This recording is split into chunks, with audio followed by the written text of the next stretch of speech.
Hey guys, it's Derek from Pacific Coast Auto here in Japan, and we're taking a look at a 4th generation Honda Prelude. That's a 1991. This is the first year of this, and I bought this one from auction for export to the USA. And this is kind of fun for me because I've never actually seen one of these 4th generation Preludes up close and have a chance to drive it. I quite like the styling of this one. It's always been my favorite Prelude, and the Prelude in Canada and the USA is kind of a popular car. In Japan here, it's quite a rare vehicle because starting from this generation, they went up to a 2.2 liter engine, meaning that this one now has to compete with luxury cars instead of other cars of its size. If you go up past 2-liter engine, then taxes go up. And so I think it was a bad choice for a Japanese car, but a good choice for America. These were very popular there, and ooh, love the styling, especially of the rear section there. A very good looking car. And then the Japanese one has higher compression pistons in it compared to the US one. So you get an extra 10 horsepower. It's not an awful lot more, but it is a VTEC engine, and you're going to feel that when the VTEC kicks in, which sounds like a bit of a joke, but it isn't. These engines are excellent. I love the 90s VTEC engines from Honda, and the cars feel excellent to drive. I did get a chance to drive this one. I just love it. You know, people really love the CRX. This is like a big boy's CRX, right? Similar styling, very, very similar feeling to the way that it feels when you drive it. It's bigger and heavier, but also bigger, faster engine in it. And I'm not sure exactly how easy it is to find one of these in the States compared to in Japan, but I don't see a lot of these going from Japan to the USA. Part of that is because there aren't a lot of them in Japan, and so this in the States will still be a fairly rare car, no matter how many years that these will be importable for. They started in late 1991, so now they've been importable for about 2 years.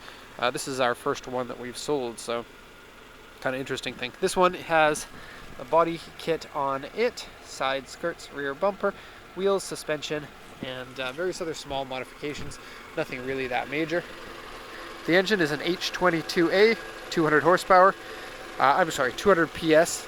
The American one had 190 PS, and so that's like 186 horsepower. I think for the size of the car, it's a reasonable.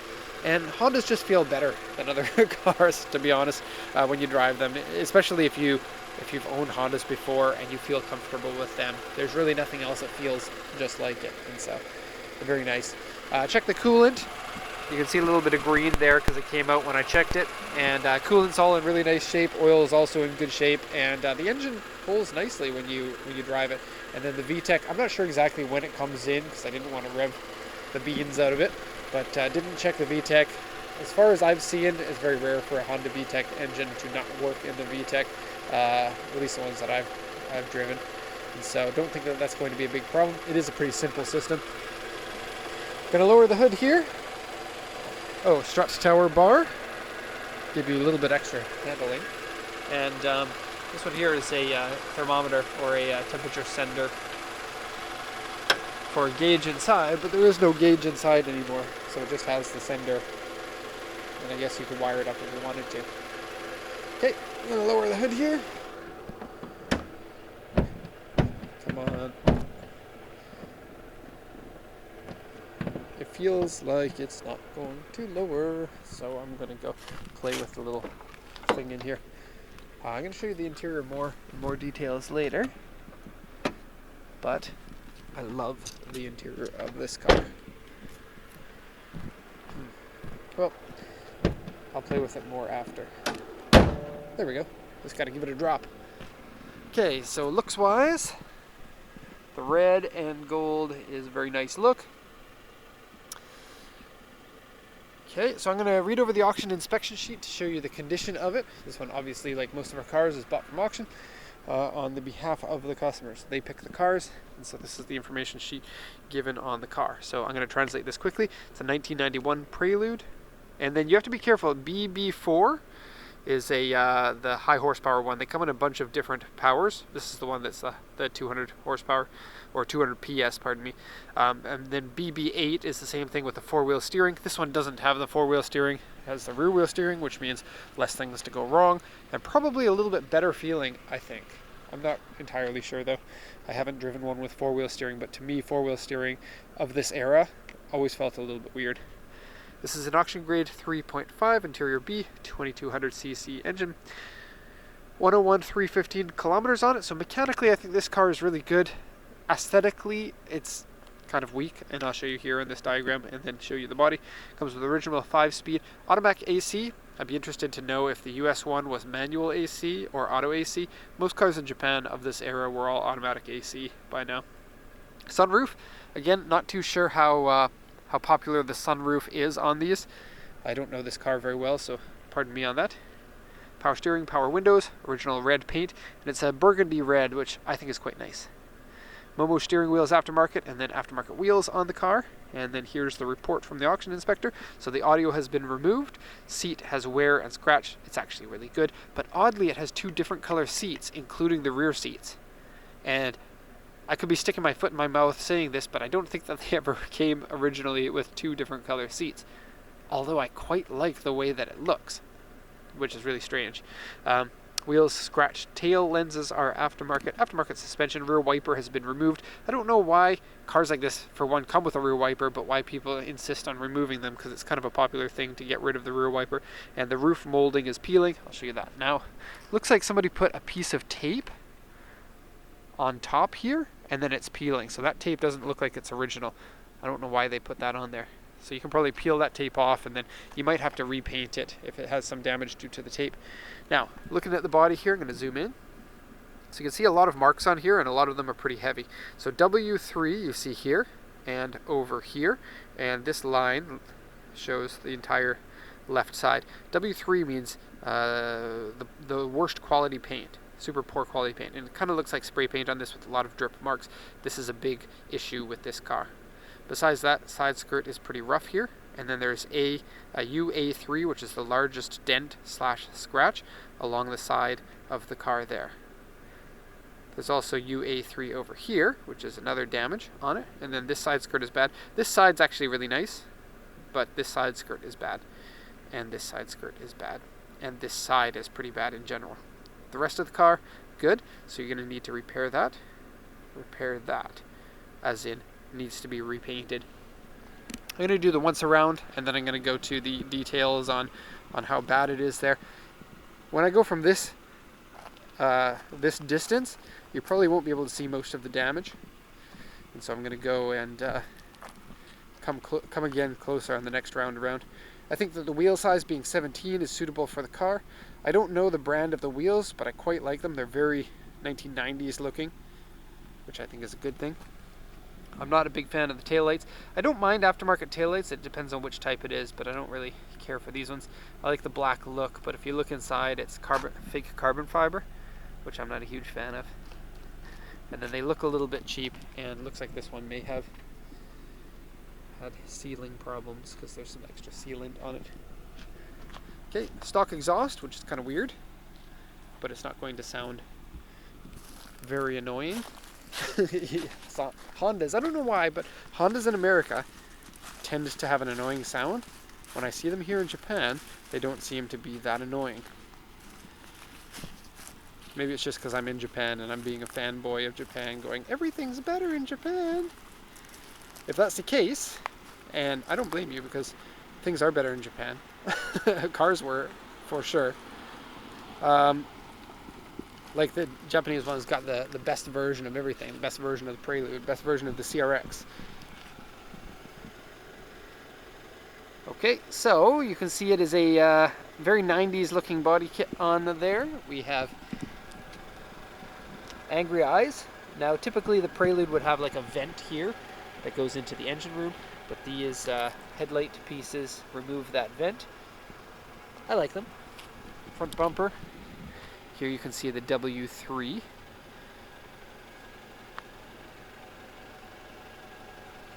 So it's a very poor finish. It almost looks like it's spray painted.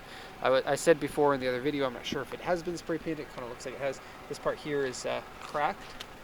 And then it's a quite nice little semi-canard type thing. And then some cracks down here as well. It's really messy chicken wire in there. Chicken wire. No, it's mesh. It makes your car go faster. This one here, bad paint, so have a close look at that. See how it's foggy there? Especially close to the door. Oh, you can see it a lot there. And then here is the really big dent. So have a really close look. So you can see it goes all the way down.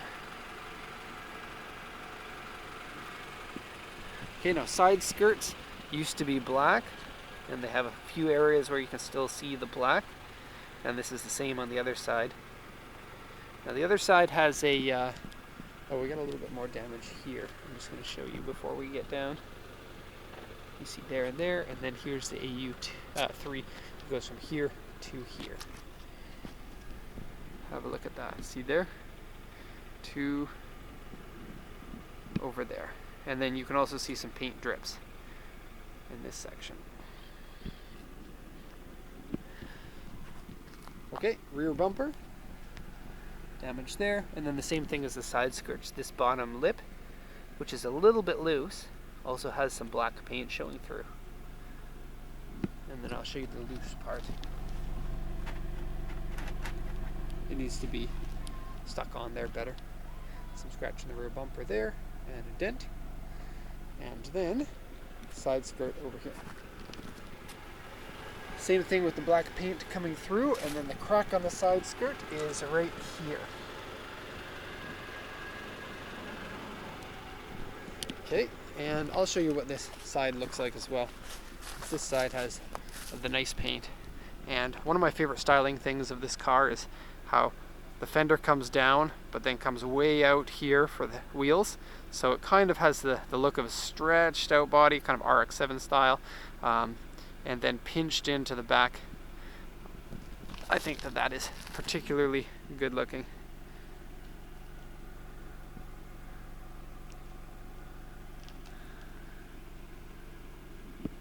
Okay, so there it is. Let's have a look at the interior now.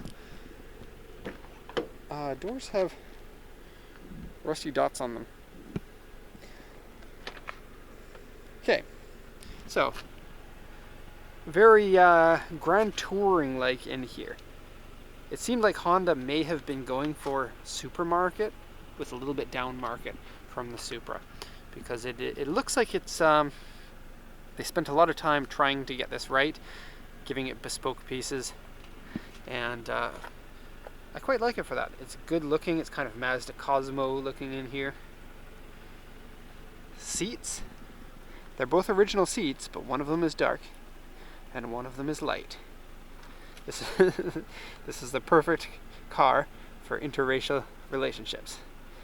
And it may sound like I'm making fun of that, but technically that would be me too. My wife is Japanese. So rear seats, same thing, light and dark. And it's kind of cool. It almost looks like it was supposed to be that way. Like this side is the dark side, this side is the light side. The driver's on the light side. It's the two sides of the Force. Then in here, this is kind of cool because this piece comes up, but it looks like there's supposed to be something in there that there isn't. Like maybe this was optional CD player would be in there, or optional like a storage unit. And then this one has the CD player taken out. And it looks like this piece is loose. Oh, cool. I did not know that it goes through. That is awesome. That's not awesome. Okay, and then aftermarket speakers up there and up there. The original ones have been taken out. And they are, ouch, they are bucket seat. You sit in them, very RX-7, Supra, 350Z like. I'm sorry, 300ZX like.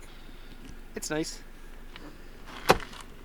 Okay, going in, one of my favorite parts about the car, Momo steering wheel, right? Buttons on the steering wheel, but not really, it's just a sticker. But then it's the radio controls. It's for people who want radio controls on their steering wheel, but they don't actually have them. I think that's super funny. I think this is good looking. Let's see what it looks like with the headlights on. I guess you can't see it. It glows green though. And then a display. Can we get a focus here? A display over here. And a dusty lens. You can see the dust on it. Yikes. Okay, AC works. And then here's the climate control switches. I would be quite interested to know if that is the same. as the US one. Usually it's not with this sort of thing, but maybe they were doing the Prelude upmarket a little bit from the previous generation. AC fan mode, really easy to set this. Very cool. Okay, this is where your CD player and stuff would go. Not very much wear on here, 5-speed manual. It would be so cool if these came in a 6-speed manual, but they don't. Prelude mats, it says Prelude Honda floor mat. Yes, thank you Honda for telling me that the floor mat is a floor mat. I'm surprised that they don't have Honda door here, and Honda steering wheel, and Honda sunroof, which makes a kind of funny sound. I guess you can't hear it that much. But it comes up like that. It's weird to see one that's not a glass sunroof, but actually kind of cool in an old school way. And then cruise control. That's cool too. And lots of room, so big guys can fit in here. And the seats are quite comfortable, and they're cool looking. I like the seats with the narrow front, but the big bolsters. It's cool. I did get a chance to drive it. I've never driven one like I was an angry driver, and I'd like to try it. I think it would be a lot of fun to drive it. So, that is the review of 4th generation Prelude. I kind of wish that Honda still made a Prelude. I think that they could make a really good looking one. But they are kind of unique in how they look like a rear wheel drive car with a long, low front end and the stubby back end. It is a shame that they didn't try some rear wheel driveness. If they made like a Prelude using S2000 architecture with a bigger engine and heavier body, I think that could really be a winning car nowadays. Okay, so that's the end of the video. Hope you enjoyed it. Thanks for watching and have a nice day.